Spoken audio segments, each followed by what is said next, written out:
नमस्कार,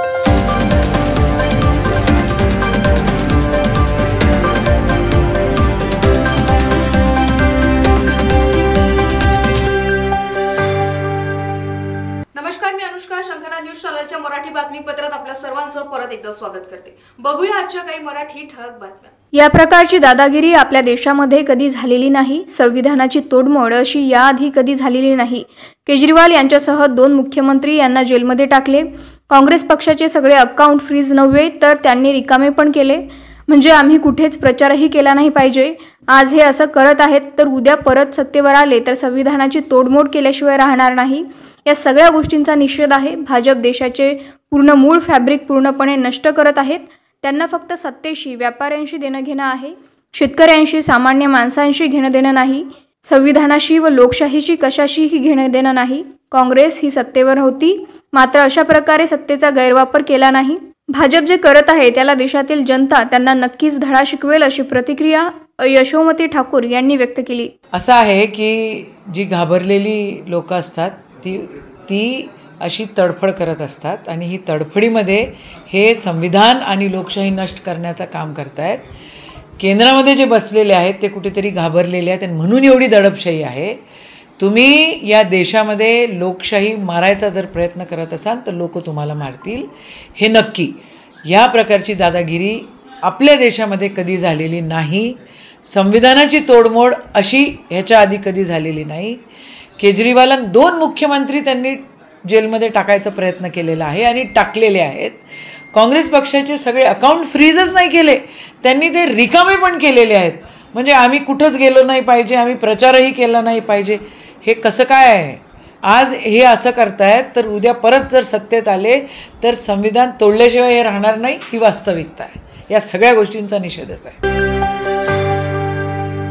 गोंदिया जिल्ह्यात हत्तीरोग निर्मूलनासाठी 26 मार्च ते 5 एप्रिल या कालावधीमध्ये हत्तीरोग सार्वत्रिक औषधोपचार मोहीम राबविण्यात येणार असून गोंदिया जिल्ह्यातील 9,63,610 लाभार्थ्यांना DCE गोळ्यांचे वयोमानानुसार वाटप करण्यात येणार आहे. या कामासाठी आरोग्य विभागातर्फे 3,854 कर्मचारी आणि 385 पर्यवेक्षक हे काम करणार आहेत. जिल्ह्यातील सर्व प्राथमिक आरोग्य केंद्रांमध्ये आरोग्य कर्मचारी, आशा सेविका हे प्रत्येक घरी जाऊन या गोळ्यांचे कर्मचारी आपल्यासमोर जेवण झाल्यावर सेवन करण्यासाठी नागरिकांना सांगणार असल्याने या नागरिकांनी व बालकांनी सहकार्य करण्याचे आणि या गोळ्या सुरक्षित असून सर्वांनी त्याचे सेवन करावे असे आवाहन जिल्हा आरोग्य अधिकारी नितीन वानखेडे यांनी केले आहे.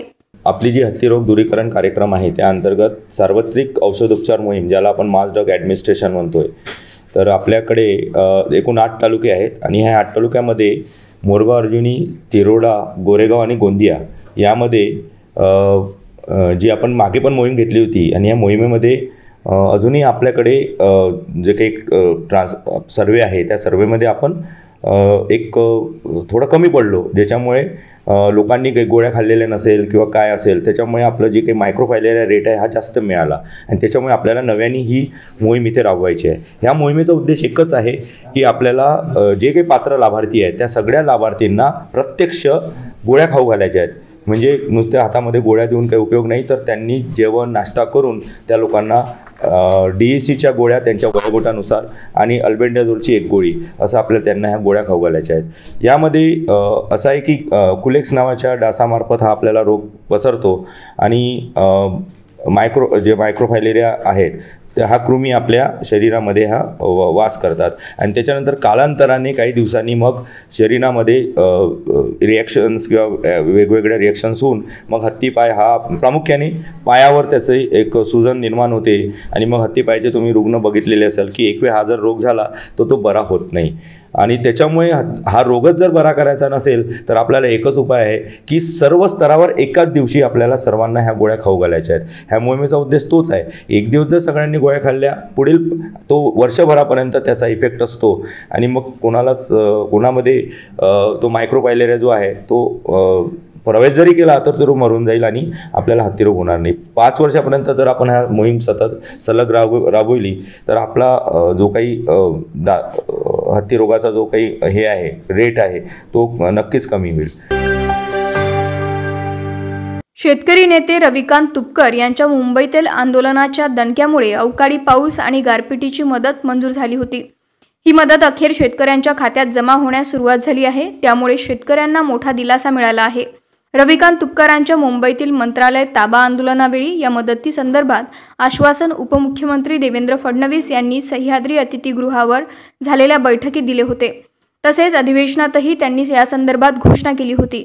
मात्र याचे श्रेय घेण्यासाठी ही मदत निवडणुकीच्या तोंडावर शेतकऱ्यांच्या खात्यात जमा होईल असे रविकांत तुपकर यांनी गेल्या महिन्यात सांगितले होते। आता झालेही नेमके तसेच। ऐन निवडणुकीच्या तोंडावर शेतकऱ्यांच्या खात्यात ही रक्कम जमा होत आहे। तर हा आमच्या आंदोलनाचा हा परिणाम आहे। शेतकऱ्यांना काही प्रमाणात आधार मिळाला आहे। आंदोलनात काय ताकद असते हे सिद्ध झाले आहे। दरवर्षी आम्ही जेव्हा आंदोलन करतो तेव्हा सरकारला अनेक वेळा आम्ही वाकवतो। कधी यश चांगलं मिळतं, कधी मध्यम मिळतं, कधी मिळत नाही, असे होतं आंदोलनाच्या पातळीवर। परंतु किमान आम्ही सोयाबीन कापूस उत्पादकांचे प्रश्न, शेतमजुरांचे प्रश्न, नुकसान भरपाई, पीक विम्याचा प्रश्न, एकंदरीतच गावगाड्याचे प्रश्न आम्ही लावून धरतो। मुंबईला ज्यावेळी आम्ही अन्नत्याग करत करत जलसमाधी घ्यायला गेलो होतो हजारो शेतकरी, त्यावेळी उपमुख्यमंत्री देवेंद्रजी फडणवीस यांच्याबरोबर जी आमची मीटिंग झाली, वळसे पाटील साहेब होते, बाकी अनेक अधिकारी आणि सेक्रेटरी होते, त्याच्यामध्ये उपमुख्यमंत्र्यांनी सांगितलं होतं की हे पैसे आम्ही आज मंजूर करतो, हे आश्वासन त्यांनी आम्हाला दिलं होतं। आणि त्यावेळी जे 220 कोटी रुपये मंजूर झाले होते ते पैसे आता शेतकऱ्यांच्या खात्यामध्ये पडायला सुरुवात झाली आहे। हा निव्वळ आणि निव्वळ आपल्या आंदोलनाचा परिणाम आहे शेतकऱ्यांचा। ठीक आहे, सोयाबीन कापसाला भाव देण्यामध्ये किंवा आंदोलनाला यश आलं नाही, कारण सरकार मात्र त्या प्रश्नावर अजूनपर्यंत ऐकायला तयार नाही। परंतु फुल ना फुलाची पाकळी थोडाफार का होईना 220 कोटीच्या माध्यमातून शेतकऱ्यांना आधार झालेला आहे। आंदोलनामध्ये काय ताकद असते हे पुन्हा एकदा या मदतीच्या रूपाने सिद्ध झालेलं आहे। रामटेक लोकसभा मतदारसंघ गेल्या अनेक वर्षांपासून शिवसेनेकडे आहे। सध्या देखील रामटेक शिवसेनेकडेच आहे। त्यावर लवकरच निर्णय होईल असे भाजप प्रदेशाध्यक्ष चंद्रशेखर बावनकुळे यांनी आज स्पष्ट केल्याने भाजपने रामटेकवरील दावा सोडल्याचे दिसते। आता विद्यमान शिवसेना खासदार कृपाल तुमाने यांना तिकीट मिळणार का हा प्रश्न आहे। या तिकिटावरून शिंदे गट आणि बाहेरच्या उमेदवाराला तिकीट नको म्हणून आक्रमक झालेले भाजपचे कार्यकर्ते या पार्श्वभूमीवर सुरू असलेला पेच आज संपवण्याची चिन्हे आहेत। या संदर्भात बावनकुळे म्हणाले, आज आमची सीईसी बैठक आहे। ज्या 5 जागा भाजपकडे आहेत त्यावर आज चर्चा होईल। संजय राऊत रोज बेताल बोलत आहेत। जनता धडा शिकवेल। पंतप्रधान नरेंद्र मोदी यांच्यावर ते जहरी टीका करतायत। त्यांना जनताच त्यांची जागा मतातून सांगेल। राज्यात 6 ते 7 जागांवर पेच आहे, त्यावर लवकर निर्णय होईल। आम्ही इलेक्शन कॅम्पेन बूथवर लेवलवर लढतोय। 10 वर्षासाठी सरकारच्या योजना, मोदींचा नमस्कार घरोघरी पोहोचतोय। काही मतभेद होत असतात, बच्चू कडू किंवा अडसूळ यांचे मतभेद झाले असतील, मात्र देशात मोदी प्रधानमंत्री व्हावे यासाठी बच्चू कडू, अडसूळ सगळे प्रयत्न करतील। बच्चू कडू सोबत राहतील असा दावा बावनकुळे यांनी केला। 100% में आपको बताया कि वो सीट शिवसेना को है और शिवसेना के पास जाने का ज्यादा संभव है। और भारतीय जनता पार्टी के सारे कार्यकर्ता शिवसेना का जो भी उम्मीदवार होगा, जो भी कैंडिडेट होगा, निश्चित रूप से वो चुन के आएगा। बीजेपी ने वो डिमांड की थी, अभी भी हम एक नाथ जी से विनती कर रहे हैं, लेकिन आज तो शिवसेना के साथ दिखती है। चोपडा तालुक्यातील कृष्णापूर परिसरातील अतिदुर्गम भागामध्ये दारूचे 3 हात भट्टी ग्रामीण पोलीस स्टेशनच्या हद्दीमध्ये पोलीस निरीक्षक कावेरी कमलाकर व कर्मचाऱ्यांनी जाऊन उद्ध्वस्त केले। यामध्ये 1800 लिटर रसायन व ड्रम नष्ट केले आहे। संपूर्ण रसायन 45,000 रुपयांचा मुद्देमाल नष्ट करण्यात आला असल्याचे चोपडा ग्रामीण पोलीस स्टेशनच्या पोलीस निरीक्षक कावेरी कमलाकर यांनी सांगितले। चोपडा ग्रामीण पोलीस ठाण्याच्या हद्दीत काल सकाळी लवकर कृष्णपूर गावाच्या पलीकडे पहाडपट्टीमध्ये दरीमध्ये हातभट्टीच्या वर रेड करून हातभट्टीचे बनवण्यासाठी लागणारे रसायन आहे ते 1800 लिटर रसायन आम्ही नष्ट केलेलं आहे। 3 हातभट्ट्या तोडलेल्या आहेत, तिथलं सामान वगैरे जाळून टाकलेलं आहे आणि 45,000चा मुद्देमाल नष्ट केलेला आहे। याच्यामध्ये काही एकूण आरोपी वगैरे अटक करण्यात आलेले आहेत? आरोपी अटक केलेले नाहीत। आरोपी पहाडपट्टीमध्ये असल्यामुळे फरार झालेले आहेत। आरोपी तिथे मिळून आलेले नाही, पण भट्ट्या नाश केलेल्या आहेत आम्ही। गोंदिया शहरातील सिव्हिल लाईन परिसरात 9 मार्च रोजी चोरीची घटना घडली होती। त्यात जवळपास 21 लाख रुपये किमतीचे दागिने चोरी करण्यात आले होते। या घटनेचा तपास गोंदिया पोलीस करत असतानाच गुन्ह्याच्या घटनास्थळाचे तसेच त्याच्या आजूबाजूच्या परिसरातील सीसीटीव्ही फुटेजच्या आधारे आरोपी साहिल उर्फ माट्या राजू आंबेकर राहणार चंद्रपूर याने चोरी केली असल्याचे निष्पन्न झाले। सदर गुन्ह्यातील आरोपी हा गुन्हा करून वर्धा येथे पळून गेला होता. वर्धा येथे एका हत्या प्रकरणात त्याला अटक करण्यात आली होती. त्यामुळे गोंदिया शहर पोलिसांनी वर्धा येथील पोलीस स्टेशनमध्ये जाऊन आरोपी साहिल उर्फ माट्या राजू आंबेकर यास ताब्यात घेतले.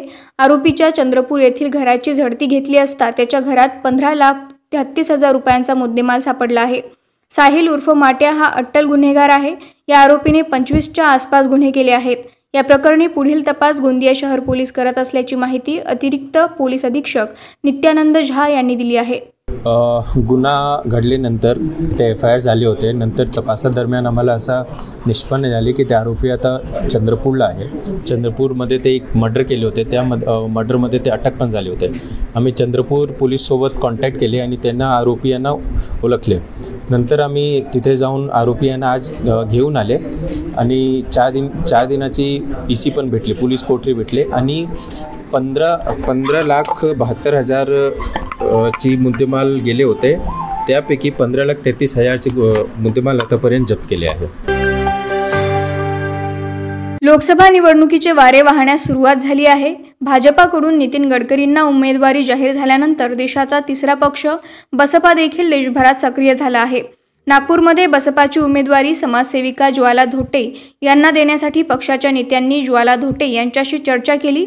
यावर ज्वाला धोटे यांनी सध्या तरी कुठला निर्णय घेतला नसला तरी बसपाने एका महिलेस उमेदवारी देण्यासाठी प्राधान्य दिलं. इतकं मोठं मन केलं, त्यामुळे मी त्यांचे आभार मानते, अशी प्रतिक्रिया ज्वालाताई धोटे यांनी व्यक्त केली. कॅमेरामॅन प्रवीणसह सनी भोंगाळे, शंखनाद न्यूज, नागपूर. सर्वप्रथम तर शंखनादच्या सगळ्या दर्शकांना पवित्र रमजान महिन्याच्या आणि उद्यावर येऊन ठोकलेल्या रंगपंचमी पर्वाच्या हार्दिक शुभेच्छा देते. जिसका कोई नहीं उसके हम है भाई हा नारा घेऊन मी या देशात राहते, या समाजात राहते. दुखी, कष्टी, गोर, गरीब, पीडित, व्यापारी वर्ग, शेतकरी वर्ग, शेतमजूर, दलित समाज, शोषित समाज त्यांच्यासाठी लढण्याचा बाणा मी ठेवते. हा देश रंजलेल्या गांजलेल्यांमध्ये नांदतो. हा देश गरिबांमध्ये नांदतो. हा देश गरिबीमध्ये नांदतो. ज्या देशात, ज्या समाजात गरिबाला त्याचा हक्क मिळत नाही, गरिबाला न्याय मिळत नाही, अन्यायग्रस्तांना न्याय मिळत नाही आणि जो देश भ्रष्टाचारामध्ये आकंठ बुडालेला आहे, अशा देशामध्ये पुन्हा क्रांतीची गरज आहे. पुन्हा एका इन्कलाबची गरज आहे. समोर गडगंज श्रीमंत असलेले उमेदवार उभे आहेत, पुंजीपती उभे आहे. याचा अर्थ सर्वसाधारण लोकांनी निवडणुकीच्या रणांगणात उतरायचं नाही का? ज्या दिवशी, मी अजून कोणता निर्णय घेतलेला नाही आहे, ज्या दिवशी विदर्भवीर भाऊ जांबवंतराव धोटेंची कन्या रणांगणात उतरेल तर समाजातल्या दुखी घटक, खालसा घटक पासून तर वरच्या घटकांपर्यंत सगळ्यांना न्याय मिळायला पाहिजे, अधिकार मिळायला पाहिजे. आणि जो समाज आणि जो देश आपला जात पात धर्म पंथात विभागून टाकलेला आहे या प्रस्थापितांनी, त्यांच्यातून या देशाला मुक्त करणं, सर्व धर्म संभावचा नारा आपला देश देत होता. संपूर्ण विश्वात आपला देश प्रसिद्ध होता. सर्व धर्म संभाव, सगळे जाती धर्म पंथाचे लोक गुणागोविंदांनी नांदतात अशा आपल्या देशाची ख्याती होती. म्हणून देशाला ज्या लोकांनी विभाजित केलाय जाती धर्माच्या नावावर, त्या लोकांच्या विरुद्ध लढा द्यायसाठी जर का मी मैदानात उतरली तर पूर्ण ताकदीने उतरेल. आणि मला पूर्ण विश्वास आहे की समाजातला दुखी घटक असो किंवा समाजातला क्रीम लेवलचा घटक असो, तो आमच्या पाठीशी उभा राहणार. ज्या काँग्रेसनी पूर्ण देशाला भ्रष्टाचारांनी बरबटून टाकलं, भ्रष्टाचाराची जननी असलेली काँग्रेस, भ्रष्टाचार कसा करायचा हे काँग्रेसनी बाकीच्या पक्षांना शिकवलं.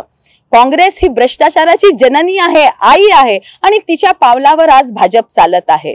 तर या भ्रष्टाचारी लोकांना, या प्रस्थापितांना, या धर्माच्या नावावर लोकांचं विभाजन करणाऱ्या लोकांचे जर का कंबरडे मोडायचे आहेत तर मैदानात उतरण्याची वेळ आलेली आहे. परंतु सगळी स्थिती, सगळी परिस्थिती, अनुकूलता प्रतिकूलता ती लक्षात घेऊन मी येणाऱ्या 1-2 दिवसात निर्णय घेईल की या युद्धाच्या मैदानात उतरायचं का. आणि राहिला प्रश्न हार और जीत का, तर जांबवंत धोटेच्या मुलींनी कधी हार आणि जीतचा विचार करून कधी मैदानात उतरली नाही. आम्ही सत्यासाठी उतरलो, संघर्ष करत उतरलो. विथ प्रिन्सिपल्स आम्ही या देशात जगतो आहे आणि हा देश संविधानाने चालतो. आणि बाबासाहेब आंबेडकरांनी तर संदेश दिलाच आहे, शिका, संघटित व्हा आणि संघर्ष करा. तर संघर्षाचा बाणा घेऊन आणि संघटनचा तर विषयच नाही, सगळ्या तळागाळाच्या लोकांपासून तर क्रीम लेवलच्या लोकांपर्यंत आम्ही मनात रुजलेलो आहे. आम्ही आमच्याकडे पैशाची भांडवल नाही आहे, पैशाची संपत्ती नाही आहे, धन दौलत नाही आहे, परंतु कर्माची, कर्तृत्वाची, सत्याची पुंजी घेऊन जर का उतरलो मैदानात तर विरोधकांना त्यांचे धाबे दणानून सोडू. दिल्लीचे मुख्यमंत्री अरविंद केजरीवाल यांना काल अटक करण्यात आली. या अटकेच्या निषेधार्थ सर्व ठिकाणाहून आता आपच्या कार्यकर्त्यांमधून रोष व्यक्त होताना दिसत आहे. प्रत्येक ठिकाणी आंदोलन होत असून आपचे कार्यकर्ते हे आक्रमक झाले आहेत. तर आज अमरावतीत या अटकेच्या निषेधार्थ जिल्हाधिकारी परिसरामध्ये आप पार्टीच्या वतीने निदर्शने करण्यात आली. ईडीचा दुरुपयोग करत भाजपने हे कटकारस्थान रचलं आहे असा आरोप कार्यकर्त्यांनी केला आहे. शंखनाद न्यूजसाठी ब्युरो रिपोर्ट. आज आमचे आम आदमी पक्षाचे देशाचे एक लोकप्रिय मुख्यमंत्री ज्यांनी शिक्षण आरोग्यामध्ये क्रांतिकारी निर्णय घेऊन या देशामध्ये एक सर्वोच्च असे स्थान प्राप्त केलेले आहे, अशा एका यशस्वी मुख्यमंत्री म्हणजे अरविंद केजरीवाल यांच्यावर खोटे आरोप लावून ईडीचा वापर दुरुपयोग करत भारतीय जनता पक्षाने जे काही कटकारस्थान रचलेलं आहे, ऐन निवडणुकीच्या काळात एक घाबरलेली भाजपा यांनी आज अरविंद केजरीवालांच्या यांची न्यायप्रविष्ट असलेलं प्रकरण असताना सुद्धा त्यांना अटक केलेली आहे. एक सुद्धा काडीचा 1 रुपया सुद्धा रिकव्हरी नसताना सुद्धा अटक केलेली आहे. ही बेकायदेशीर अटक आहे. घटनेला काळीमा फासणारी घटना आहे. या घटनेचा निषेध करण्यासाठी आज आम आदमी पक्ष अमरावतीतर्फे निषेध करण्यासाठी आज इथे कलेक्टर ऑफिसला आम्ही आलेलो आहे. शहीद भगतसिंग चौक, विजय टॉकीज, कॉटन मार्केट, नागपूर येथे शहीद भगतसिंग यांच्या श्रद्धांजली कार्यक्रम संपन्न झाला. या प्रसंगी वक्त्यांनी सांगितले की देशातील गंभीर परिस्थिती पाहता विद्यार्थी व तरुणांना दुसऱ्या स्वातंत्र्यासाठी लढण्यासाठी पुढे यावे लागेल. प्रत्येकाला घरातून बाहेर पडावे लागेल. या श्रद्धांजलीच्या कार्यक्रमात एबी रिपब्लिकन पक्ष, समाजवादी पार्टी, SUCI आणि जनसंघटन क्रांतिकारी लोकशाही विद्यार्थी संघटना, RDSO, क्रांतिकारी लोकशाही युवा संघटना, RDYO नागपूरच्या कार्यकर्त्यांचा समावेश होता. कार्यकर्त्यांनी प्रथम भुरे भवन, वैद्यनाथ चौक, नागपूर येथे हुतात्मा भगतसिंग यांच्या फोटोला पुष्पहार अर्पण केला.